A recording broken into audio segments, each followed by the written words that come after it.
यूहन्ना अध्याय 16। ये बातें मैंने तुमसे इसलिए कही कि तुम ठोकर ना खाओ।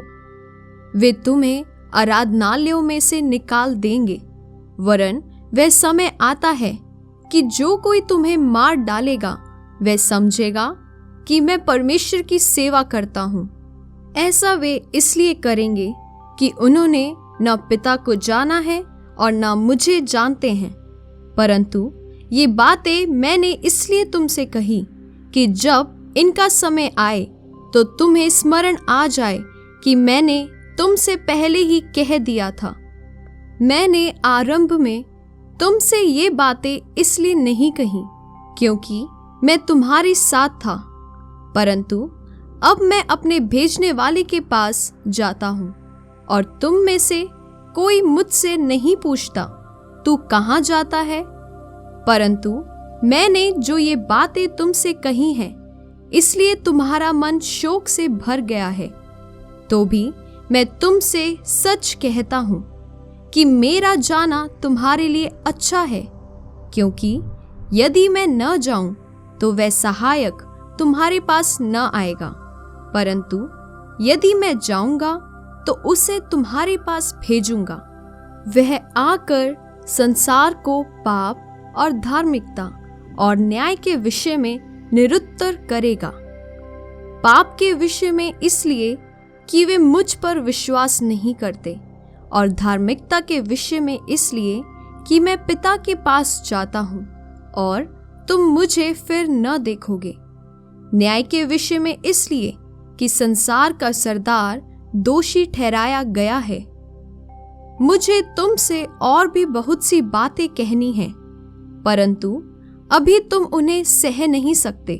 परंतु जब वह अर्थात सत्य का आत्मा आएगा तो तुम्हें सब सत्य का मार्ग बताएगा, क्योंकि वह अपनी ओर से न कहेगा, परंतु जो कुछ सुनेगा वही कहेगा और आने वाली बातें तुम्हें बताएगा। वह मेरी महिमा करेगा, क्योंकि वह मेरी बातों में से लेकर तुम्हें बताएगा। जो कुछ पिता का है वह सब मेरा है, इसलिए मैंने कहा कि वह मेरी बातों में से लेकर तुम्हें बताएगा। थोड़ी देर में तुम मुझे न देखोगे और फिर थोड़ी देर में मुझे देखोगे। तब उसके कुछ चेलों ने आपस में कहा, यह क्या है जो वह हमसे कहता है, थोड़ी देर में तुम मुझे न देखोगे और फिर थोड़ी देर में मुझे देखोगे, और यह इसलिए कि मैं पिता के पास जाता हूँ। तब उन्होंने कहा, यह थोड़ी देर जो वह कहता है क्या बात है? हम नहीं जानते कि वह क्या कहता है। यीशु ने यह जानकर कि वे मुझसे पूछना चाहते हैं, उनसे कहा, क्या तुम आपस में मेरी इस बात के विषय में पूछताछ करते हो? थोड़ी देर में तुम मुझे न देखोगे और फिर थोड़ी देर में मुझे देखोगे। मैं तुमसे सच सच कहता हूँ कि तुम रोओगे और विलाप करोगे, परंतु संसार आनंद करेगा। तुम्हें शोक होगा, परंतु तुम्हारा शोक आनंद में बदल जाएगा। प्रसव के समय स्त्री को शोक होता है, क्योंकि उसकी दुख की घड़ी आ पहुंची है, परंतु जब वह बालक को जन्म दे चुकती है तो इस आनंद से कि संसार में एक मनुष्य उत्पन्न हुआ, उस संकट को फिर स्मरण नहीं करती। उसी प्रकार तुम्हें भी अब तो शोक है, परंतु मैं तुमसे फिर मिलूंगा और तुम्हारे मन आनंद से भर जाएंगे और तुम्हारा आनंद कोई तुमसे छीन न लेगा। उस दिन तुम मुझसे कुछ न पूछोगे। मैं तुमसे सच सच कहता हूँ, यदि पिता से कुछ भी मांगोगे तो वह मेरे नाम से तुम्हें देगा। अब तक तुमने मेरे नाम से कुछ नहीं मांगा, मांगो तो पाओगे, ताकि तुम्हारा आनंद पूरा हो जाए। मैंने ये बातें तुमसे दृष्टांतों में कही हैं, परंतु वह समय आता है कि मैं तुमसे फिर दृष्टांतों में नहीं कहूँगा, परंतु खोलकर तुम्हें पिता के विषय में बताऊंगा। उस दिन तुम मेरे नाम से मांगोगे, और मैं तुमसे यह नहीं कहता कि मैं तुम्हारे लिए पिता से विनती करूंगा, क्योंकि पिता तो आप ही तुमसे प्रेम रखता है, इसलिए कि तुमने मुझसे प्रेम रखा है और यह भी विश्वास किया है कि मैं पिता की ओर से आया। मैं पिता की ओर से जगत में आया हूँ और फिर जगत को छोड़कर पिता के पास जाता हूँ। उसके चेलों ने कहा, देख, अब तो तू खोल कर कहता है और कोई दृष्टांत नहीं कहता। अब हम जान गए हैं कि तू सब कुछ जानता है और इसकी आवश्यकता नहीं कि कोई तुझसे कुछ पूछे। इससे हम विश्वास करते हैं कि तू परमेश्वर की ओर से आया है। यह सुन यीशु ने उनसे कहा, क्या तुम अब विश्वास करते हो? देखो, वह घड़ी आती है, वरन आ पहुंची है कि तुम सब तितर बितर होकर अपना अपना मार्ग लोगे और मुझे अकेला छोड़ दोगे। तो भी मैं अकेला नहीं, क्योंकि पिता मेरे साथ है। मैंने ये बातें तुमसे इसलिए कही हैं कि तुम्हें मुझ में शांति मिले। संसार में तुम्हें कलेश होता है, परंतु ढाढ़स बांधो, मैंने संसार को जीत लिया है। यूहन्ना अध्याय 17। यीशु ने ये बातें कहीं और अपनी आंखें आकाश की ओर उठाकर कहा, हे पिता, वह घड़ी आ पहुंची है, अपने पुत्र की महिमा कर, कि पुत्र भी तेरी महिमा करे, क्योंकि तूने उसको सब प्राणियों पर अधिकार दिया, कि जिन्हें तूने उसको दिया है उन सब को वह अनंत जीवन दे। और अनंत जीवन यह है कि वे तुझ एकमात्र सच्चे परमेश्वर को और यीशु मसीह को, जिसे तूने भेजा है, जाने। जो कार्य तूने मुझे करने को दिया था, उसे पूरा करके मैंने पृथ्वी पर तेरी महिमा की है। अब हे पिता, तू अपने साथ मेरी महिमा उस महिमा से कर जो जगत की सृष्टि से पहले मेरी तेरे साथ थी। मैंने तेरा नाम उन मनुष्यों पर प्रकट किया है जिन्हें तूने जगत में से मुझे दिया। वे तेरे थे और तूने उन्हें मुझे दिया, और उन्होंने तेरे वचन को मान लिया है। अब वे जान गए हैं कि जो कुछ तूने मुझे दिया है वह सब तेरी ओर से है, क्योंकि जो वचन तूने मुझे दिए मैंने उन्हें उनको पहुंचा दिए और उन्होंने उनको ग्रहण किया, और सच सच जान लिया है कि मैं तेरी ओर से आया हूँ, और विश्वास कर लिया है कि तू ही ने मुझे भेजा। मैं उनके लिए विनती करता हूँ, संसार के लिए विनती नहीं करता, परंतु उन्हीं के लिए जिन्हें तूने मुझे दिया है, क्योंकि वे तेरे हैं। और जो कुछ मेरा है वह सब तेरा है, और जो तेरा है वह मेरा है, और इनसे मेरी महिमा प्रकट हुई है। मैं अब जगत में न रहूंगा, परंतु ये जगत में रहेंगे, और मैं तेरे पास आता हूँ। हे पवित्र पिता, अपने उस नाम से जो तूने मुझे दिया है उनकी रक्षा कर, कि वे हमारे समान एक हो। जब मैं उनके साथ था तो मैंने तेरे उस नाम से जो तूने मुझे दिया है उनकी रक्षा की। मैंने उनकी चौकसी की, और विनाश के पुत्र को छोड़ उनमें से कोई नष्ट नहीं हुआ, इसलिए कि पवित्र शास्त्र में जो कहा गया वह पूरा हो। अब मैं तेरे पास आता हूँ और ये बातें जगत में कहता हूँ कि वे मेरा आनंद अपने में पूरा पाएं।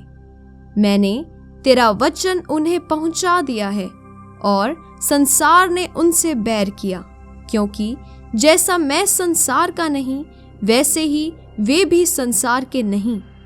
मैं ये विनती नहीं करता कि तू उन्हें जगत से उठा ले, परंतु यह कि तू उन्हें उस दुष्ट से बचाए रख।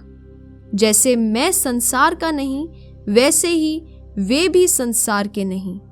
सत्य के द्वारा उन्हें पवित्र कर, तेरा वचन सत्य है। जैसे तूने मुझे जगत में भेजा, वैसे ही मैंने भी उन्हें जगत में भेजा, और उनके लिए मैं अपने आप को पवित्र करता हूँ, ताकि वे भी सत्य के द्वारा पवित्र किए जाएं। मैं केवल इन्हीं के लिए विनती नहीं करता, परंतु उनके लिए भी जो इनके वचन के द्वारा मुझ पर विश्वास करेंगे, कि वे सब एक हों, जैसा तू हे पिता मुझ में है और मैं तुझ में हूँ, वैसे ही वे भी हम में हों, जिससे संसार विश्वास करे कि तू ही ने मुझे भेजा है। वह महिमा जो तूने मुझे दी, मैंने उन्हें दी है, कि वे वैसे ही एक हों जैसे कि हम एक हैं, मैं उनमें और तू मुझ में, कि वे सिद्ध होकर एक हो जाएं, और संसार जाने कि तू ही ने मुझे भेजा, और जैसा तूने मुझसे प्रेम रखा वैसा ही उनसे प्रेम रखा। हे पिता, मैं चाहता हूँ कि जिन्हें तूने मुझे दिया है, जहाँ मैं हूँ वहाँ वे भी मेरे साथ हों, कि वे मेरी उस महिमा को देखें जो तूने मुझे दी है, क्योंकि तूने जगत की उत्पत्ति से पहले मुझसे प्रेम रखा। हे धार्मिक पिता, संसार ने मुझे नहीं जाना, परंतु मैंने तुझे जाना, और इन्होंने भी जाना कि तू ही ने मुझे भेजा है।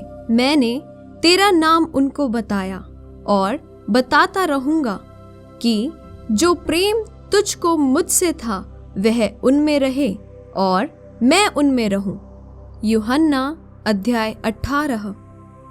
यीशु ये बातें कहकर अपने चेलों के साथ किद्रोन नाले के पार गया। वहां एक बारी थी जिसमें वह और उसके चेले गए। उसका पकड़वाने वाला यहूदा भी वह जगह जानता था, क्योंकि यीशु अपने चेलों के साथ वहां जाया करता था। तब यहूदा सैनिकों के एक दल को और प्रधान याजकों और फरीसियों की ओर से प्यादों को लेकर दीपकों और मशालों और हथियारों को लिए हुए वहां आया। तब यीशु उन सब बातों को जो उस पर आने वाली थी जानकर निकला और उनसे कहा, किसे ढूंढते हो? उन्होंने उसको उत्तर दिया, यीशु नाज़री को। यीशु ने उनसे कहा, मैं हूं। उसका पकड़वाने वाला यहूदा भी उनके साथ खड़ा था। उसके यह कहते ही मैं हूं, वे पीछे हटकर भूमि पर गिर पड़े। तब उसने फिर उनसे पूछा, तुम किसको ढूंढते हो? वे बोले, यीशु नाज़री को। यीशु ने उत्तर दिया, मैं तो तुमसे कह चुका हूं कि मैं हूं। यदि मुझे ढूंढते हो तो इन्हें जाने दो। यह इसलिए हुआ कि वह वचन पूरा हो जो उसने कहा था, जिन्हें तूने मुझे दिया उनमें से मैंने एक को भी न खोया। तब शमौन पतरस ने तलवार जो उसके पास थी खींची और महायाजक के दास पर चलाकर उसका दाहिना कान उड़ा दिया। उस दास का नाम मलखुस था। तब यीशु ने पतरस से कहा, अपनी तलवार म्यान में रख। जो कटोरा पिता ने मुझे दिया है, क्या मैं उसे न पीऊं? तब सैनिकों और उनके सूबेदार और यहूदियों के प्यादों ने यीशु को पकड़कर बांध लिया और पहले उसे हन्ना के पास ले गए, क्योंकि वह उस वर्ष के महायाजक काइफा का ससुर था। यह वही काइफा था जिसने यहूदियों को सलाह दी थी कि हमारे लोगों के लिए एक पुरुष का मरना अच्छा है। शमौन पतरस और एक अन्य चेला भी यीशु के पीछे हो लिए।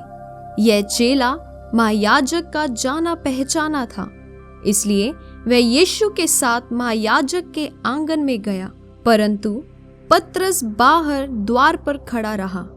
तब वह दूसरा चेला जो महायाजक का जाना पहचाना था बाहर निकला और द्वारपालिन से कहकर पतरस को भीतर ले आया।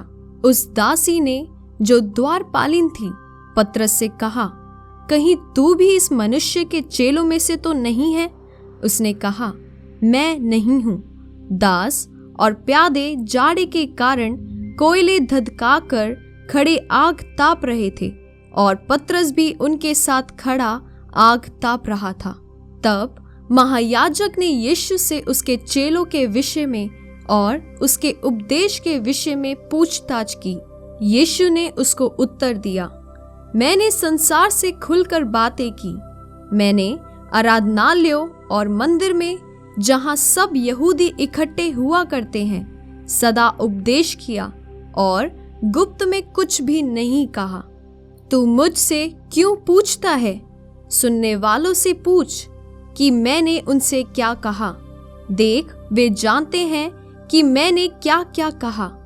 जब उसने ये कहा तो प्यादों में से एक ने, जो पास खड़ा था, यीशु को थप्पड़ मारकर कहा, क्या तू महायाजक को इस प्रकार उत्तर देता है?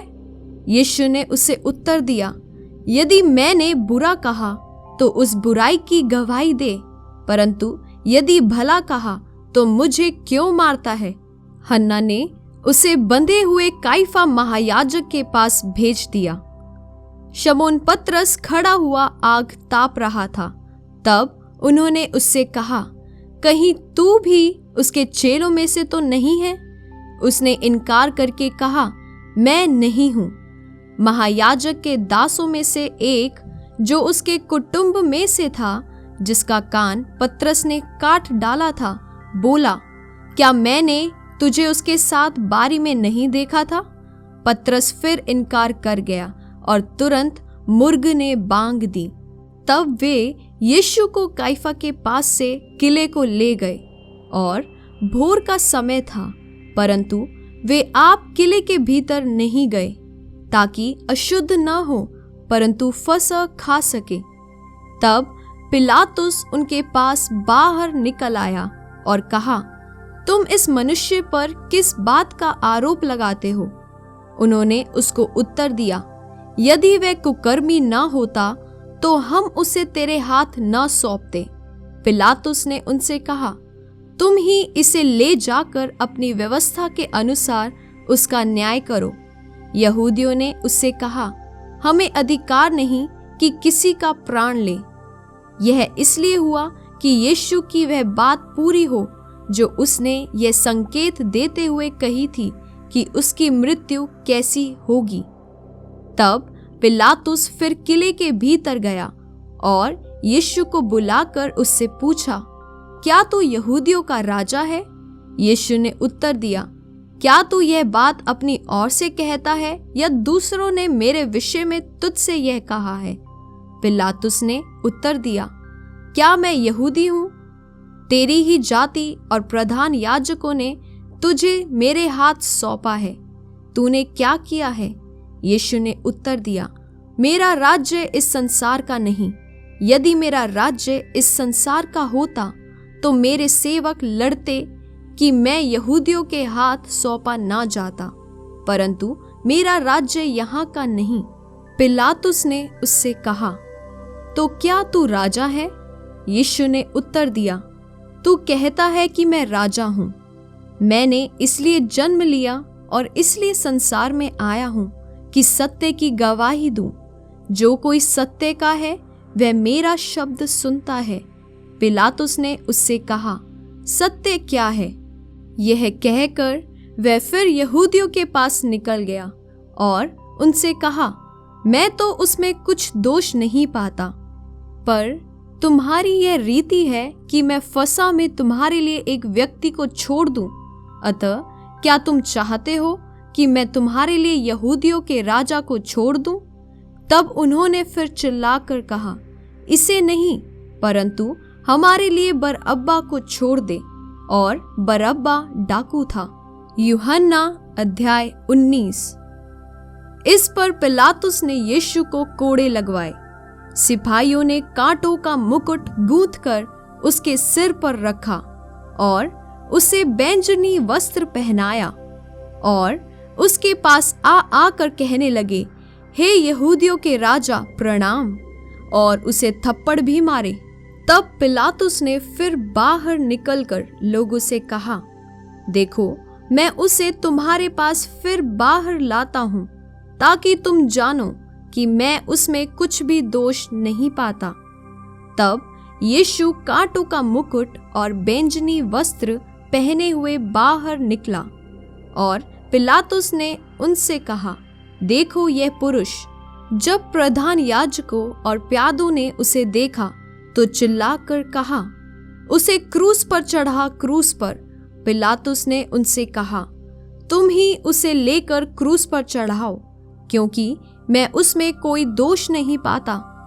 यहूदियों ने उसको उत्तर दिया, हमारी भी व्यवस्था है, और उस व्यवस्था के अनुसार वह मारे जाने के योग्य है, क्योंकि उसने अपने आप को परमेश्वर का पुत्र बनाया।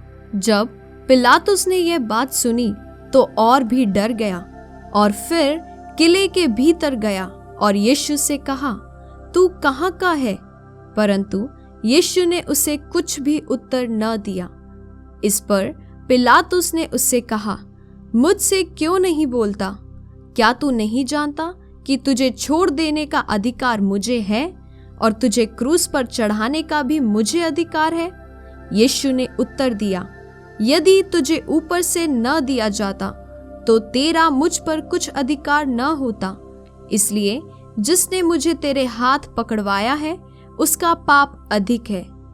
इस पर पिलातुस ने उसे छोड़ देना चाहा, परंतु यहूदियों ने चिल्ला चिल्ला कर कहा, यदि तू इसे छोड़ देगा तो तेरी भक्ति कैसर की और नहीं। जो कोई अपने आप को राजा बनाता है वह कैसर का सामना करता है। ये बातें सुनकर पिलातुस यीशु को बाहर लाया, और उस जगह एक चबूतरा था जो इब्रानी में गब्बता कहलाता है, और वहां न्याय आसन पर बैठा। यह फसह की तैयारी का दिन था और छठे घंटे के लगभग था। तब उसने यहूदियों से कहा, देखो तुम्हारा राजा।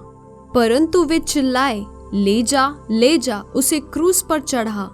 पिलातुस ने उनसे कहा, क्या मैं तुम्हारे राजा को क्रूस पर चढ़ाऊं? प्रधान याजकों ने उत्तर दिया, कैसर को छोड़ हमारा और कोई राजा नहीं। तब उसने उसे उनके हाथ सौंप दिया ताकि वह क्रूस पर चढ़ाया जाए।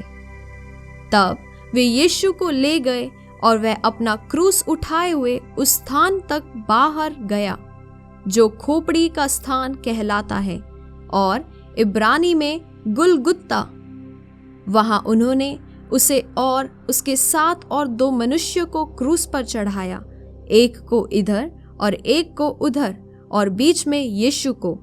पिलातुस ने एक दोष पत्र लिखकर क्रूस पर लगा दिया, और उसमें यह लिखा हुआ था, यीशु नाज़री, यहूदियों का राजा। यह दोष पत्र बहुत से यहूदियों ने पढ़ा, क्योंकि वह स्थान जहां यीशु क्रूस पर चढ़ाया गया था नगर के पास था, और पत्र इब्रानी और लतीनी और यूनानी में लिखा हुआ था।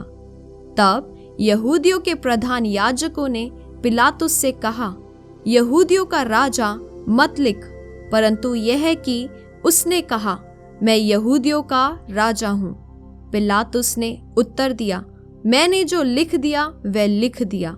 जब सैनिक यीशु को क्रूस पर चढ़ा चुके तो उसके कपड़े लेकर 4 भाग किए, हर सैनिक के लिए 1 भाग, और कुर्ता भी लिया, परंतु कुर्ता बिन सियन ऊपर से नीचे तक बुना हुआ था। इसलिए उन्होंने आपस में कहा, हम इसको न फाड़ें, परंतु इस पर चिट्ठी डालें कि यह किसका होगा। यह इसलिए हुआ कि पवित्र शास्त्र में जो कहा गया वह पूरा हो। उन्होंने मेरे कपड़े आपस में बांट लिए और मेरे वस्त्र पर चिट्ठी डाली। अतः सैनिकों ने ऐसा ही किया।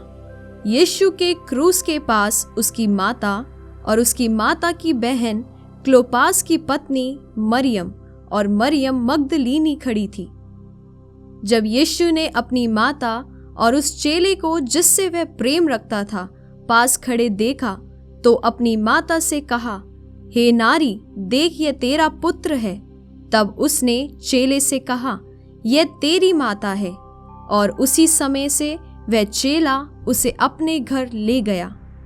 इसके बाद यीशु ने यह जानकर कि अब सब कुछ पूरा हो चुका, इसलिए कि पवित्र शास्त्र में जो कहा गया वह पूरा हो, कहा, मैं प्यासा हूं। वहां सिरके से भरा हुआ एक बर्तन रखा था, अतः उन्होंने सिरके में भिगोए हुए स्पंज को जूफे पर रखकर उसके मुंह से लगाया। जब यीशु ने वह सिरका लिया तो कहा, पूरा हुआ, और सिर झुकाकर प्राण त्याग दिए। इसलिए कि वह तैयारी का दिन था, यहूदियों ने पिलातुस से विनती की कि उनकी टांगें तोड़ दी जाएं और वे उतारे जाएं, ताकि सब्त के दिन वे क्रूसों पर न रहें, क्योंकि वह सब्त का दिन बड़ा दिन था। अतः सैनिकों ने आकर उन मनुष्यों में से पहले की टांगें तोड़ी, तब दूसरे की भी, जो उसके साथ क्रूसों पर चढ़ाए गए थे। परंतु जब यीशु के पास आकर देखा कि वह मर चुका है, तो उसकी टांगें न तोड़ी, परंतु सैनिकों में से एक ने बर्छे से उसका पंजर भेदा और उसमें से तुरंत लहू और पानी निकला।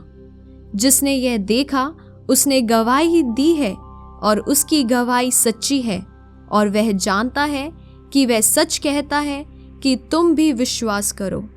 ये बातें इसलिए हुई कि पवित्र शास्त्र में जो कहा गया वह पूरा हो, उसकी कोई हड्डी तोड़ी न जाएगी। फिर एक और स्थान पर यह लिखा है, जिसे उन्होंने बेधा है उस पर वे दृष्टि करेंगे। इन बातों के बाद अरिमतिया के यूसुफ ने, जो यीशु का चेला था, परंतु यहूदियों के डर से इस बात को छिपाए रखता था, पिलातुस से विनती की कि क्या वह यीशु का शव ले जा सकता है। पिलातुस ने उसकी विनती सुनी और वह आकर उसका शव ले गया। निकुदेमुस भी, जो पहले यीशु के पास रात को गया था, 50 सेर के लगभग मिला हुआ गंधरस और एलवा ले आया। तब उन्होंने यीशु का शव लिया और यहूदियों के गाड़ने की रीति के अनुसार उसे सुगंध द्रव्य के साथ कफन में लपेटा। उस स्थान पर जहां यीशु क्रूस पर चढ़ाया गया था, एक बारी थी, और उस बारी में एक नई कब्र थी जिसमें कभी कोई न रखा गया था। इसलिए यहूदियों की तैयारी के दिन के कारण उन्होंने यीशु को उसी में रखा, क्योंकि वह कब्र निकट थी। यूहन्ना अध्याय 20। सप्ताह के पहले दिन मरियम मगदलीनी भोर को अंधेरा रहते ही कब्र पर आई और पत्थर को कब्र से हटा हुआ देखा। तब वह दौड़ी और शमौन पतरस और उस दूसरे चेले के पास, जिससे यीशु प्रेम रखता था, आकर कहा, वे प्रभु को कब्र में से निकाल ले गए हैं और हम नहीं जानती कि उसे कहाँ रख दिया है। तब पतरस और वह दूसरा चेला निकलकर कब्र की ओर चले। वे दोनों साथ साथ दौड़ रहे थे, परंतु दूसरा चेला पतरस से आगे बढ़कर कब्र पर पहले पहुंचा और झुककर कपड़े पड़े देखे, तो भी वह भीतर न गया। तब शमौन पतरस उसके पीछे पीछे पहुंचा और कब्र के भीतर गया और कपड़े पड़े देखे, और वह अंगोछा जो उसके सिर से बंधा हुआ था कपड़ों के साथ पड़ा हुआ नहीं, परंतु अलग एक जगह लपेट कर रखा हुआ देखा। तब दूसरा चेला भी, जो कब्र पर पहले पहुंचा था, भीतर गया और देखकर विश्वास किया। वे तो अब तक पवित्र शास्त्र की वह बात न समझे थे कि उसे मरे हुओं में से जी उठना होगा। तब ये चेले अपने घर लौट गए, परंतु मरियम रोती हुई कब्र के पास ही बाहर खड़ी रही और रोते रोते कब्र की ओर झुककर 2 स्वर्गदूतों को उज्जवल कपड़े पहने हुए, एक को सिरहाने और दूसरे को पैताने बैठे देखा, जहां यीशु का शव रखा गया था। उन्होंने उससे कहा, हे नारी, तू क्यों रोती है? उसने उनसे कहा, वे मेरे प्रभु को उठा ले गए और मैं नहीं जानती कि उसे कहाँ रखा है। यह कहकर वह पीछे मुड़ी और यीशु को खड़े देखा, पर ना पहचाना कि यह यीशु है। यीशु ने उससे कहा, हे नारी, तू क्यों रोती है? किसको ढूंढती है? उसने माली समझकर उससे कहा, हे महाराज, यदि तूने उसे उठा लिया है तो मुझे बता कि उसे कहाँ रखा है और मैं उसे ले जाऊंगी। यीशु ने उससे कहा, मरियम। उसने पीछे मुड़कर उससे इब्रानी में कहा, रब्बूनी, अर्थात हे गुरु। यीशु ने उससे कहा, मुझे मत छू, क्योंकि मैं अब तक पिता के पास ऊपर नहीं गया, परंतु मेरे भाइयों के पास जाकर उनसे कह दे कि मैं अपने पिता और तुम्हारे पिता और अपने परमेश्वर और तुम्हारे परमेश्वर के पास ऊपर जाता हूँ। मरियम मगदलीनी ने जाकर चेलों को बताया, मैंने प्रभु को देखा और उसने मुझसे ये बातें कहीं। उसी दिन, जो सप्ताह का पहला दिन था, संध्या के समय, जब वहां के द्वार जहां चेले थे यहूदियों के डर के मारे बंद थे, तब यीशु आया और उनके बीच में खड़ा होकर उनसे कहा, तुम्हें शांति मिले। और यह कहकर उसने अपना हाथ और अपना पंजर उनको दिखाए। तब चेले प्रभु को देखकर आनंदित हुए। यीशु ने फिर उनसे कहा, तुम्हें शांति मिले। जैसे पिता ने मुझे भेजा है, वैसे ही मैं भी तुम्हें भेजता हूँ। यह कहकर उसने उन पर फूंका और उनसे कहा, पवित्र आत्मा लो। जिनके पाप तुम क्षमा करो, वे उनके लिए क्षमा किए गए हैं। जिनके तुम रखो, वे रखे गए हैं। परंतु 12 में से एक, अर्थात थोमा, जो दिदुमुस कहलाता है, जब यीशु आया तो उनके साथ न था। जब अन्य चेले उससे कहने लगे, हमने प्रभु को देखा है, तब उसने उनसे कहा, जब तक मैं उसके हाथों में कीलों के छेद न देख लूं और कीलों के छेदों में अपनी उंगली न डाल लूं और उसके पंजर में अपना हाथ न डाल लूं, तब तक मैं विश्वास नहीं करूंगा। 8 दिन के बाद उसके चेले फिर घर के भीतर थे और थोमा उनके साथ था और द्वार बंद थे। तब यीशु आया और उनके बीच में खड़े होकर कहा, तुम्हें शांति मिले। तब उसने थोमा से कहा, अपनी उंगली यहाँ लाकर मेरे हाथों को देख और अपना हाथ लाकर मेरे पंजर में डाल और अविश्वासी नहीं परंतु विश्वासी हो। यह सुन थोमा ने उत्तर दिया, हे मेरे प्रभु, हे मेरे परमेश्वर। यीशु ने उससे कहा, तूने मुझे देखा है, क्या इसलिए विश्वास किया है? धन्य वे हैं जिन्होंने बिना देखे विश्वास किया है। यीशु ने और भी बहुत से चिन्ह चेलों के सामने दिखाए, जो इस पुस्तक में लिखे नहीं गए, परंतु ये इसलिए लिखे गए हैं कि तुम विश्वास करो कि यीशु ही परमेश्वर का पुत्र मसीह है और विश्वास करके उसके नाम से जीवन पाओ। यूहन्ना अध्याय 21।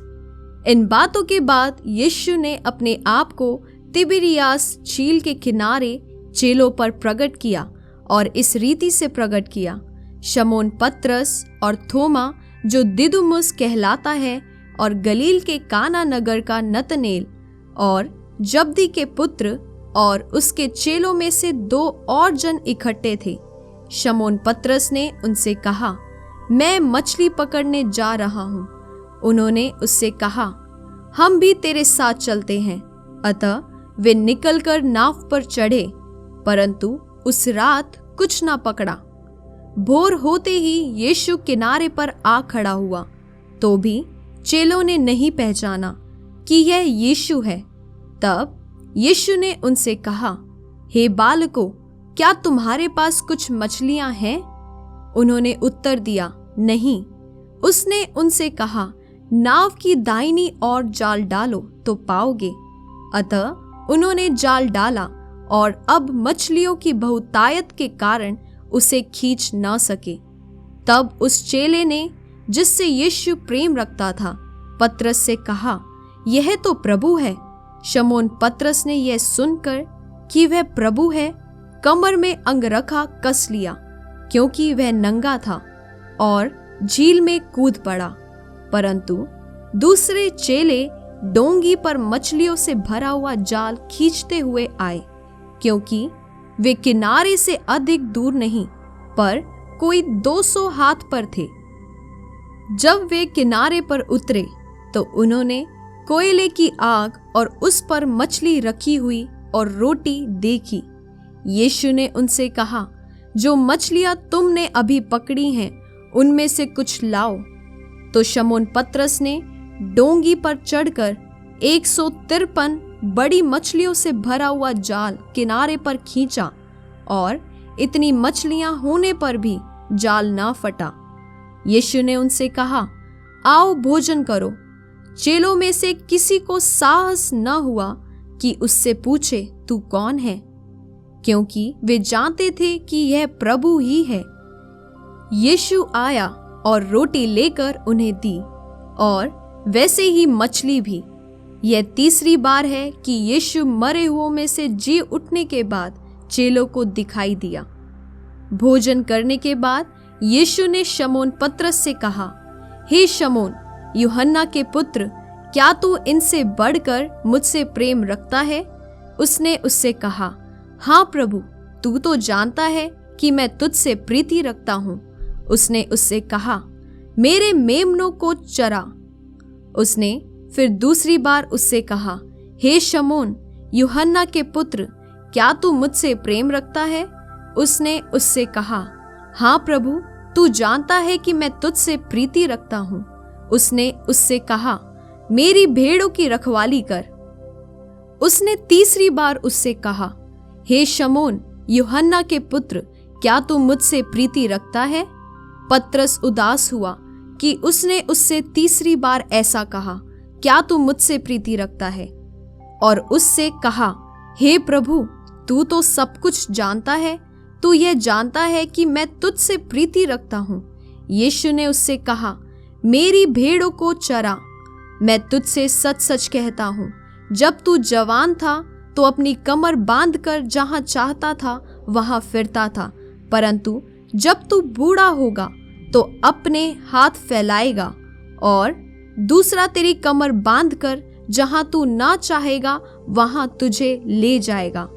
उसने इन बातों से संकेत दिया कि पतरस कैसी मृत्यु से परमेश्वर की महिमा करेगा। और तब उसने उससे कहा, मेरे पीछे हो ले। पतरस ने मुड़कर उस चेले को पीछे आते देखा जिससे यीशु प्रेम रखता था, और जिसने भोजन के समय उसकी छाती की ओर झुककर पूछा था, हे प्रभु, तेरा पकड़वाने वाला कौन है? उसे देखकर पतरस ने यीशु से कहा, हे प्रभु, इसका क्या हाल होगा? यीशु ने उससे कहा, यदि मैं चाहूं कि वह मेरे आने तक ठहरा रहे तो तुझे इससे क्या, तू मेरे पीछे हो ले। इसलिए भाइयों में यह बात फैल गई कि वह चेला न मरेगा। तो भी यीशु ने उससे यह नहीं कहा कि वह न मरेगा, परंतु यह है कि यदि मैं चाहूं कि वह मेरे आने तक ठहरा रहे तो तुझे इससे क्या। यह वही चेला है जो इन बातों की गवाही देता है और जिसने इन बातों को लिखा है, और हम जानते हैं कि उसकी गवाही सच्ची है। और भी बहुत से काम हैं जो यीशु ने किए, यदि वे एक एक करके लिखे जाते तो मैं समझता हूँ कि पुस्तकें जो लिखी जाती वे संसार में भी न समाती।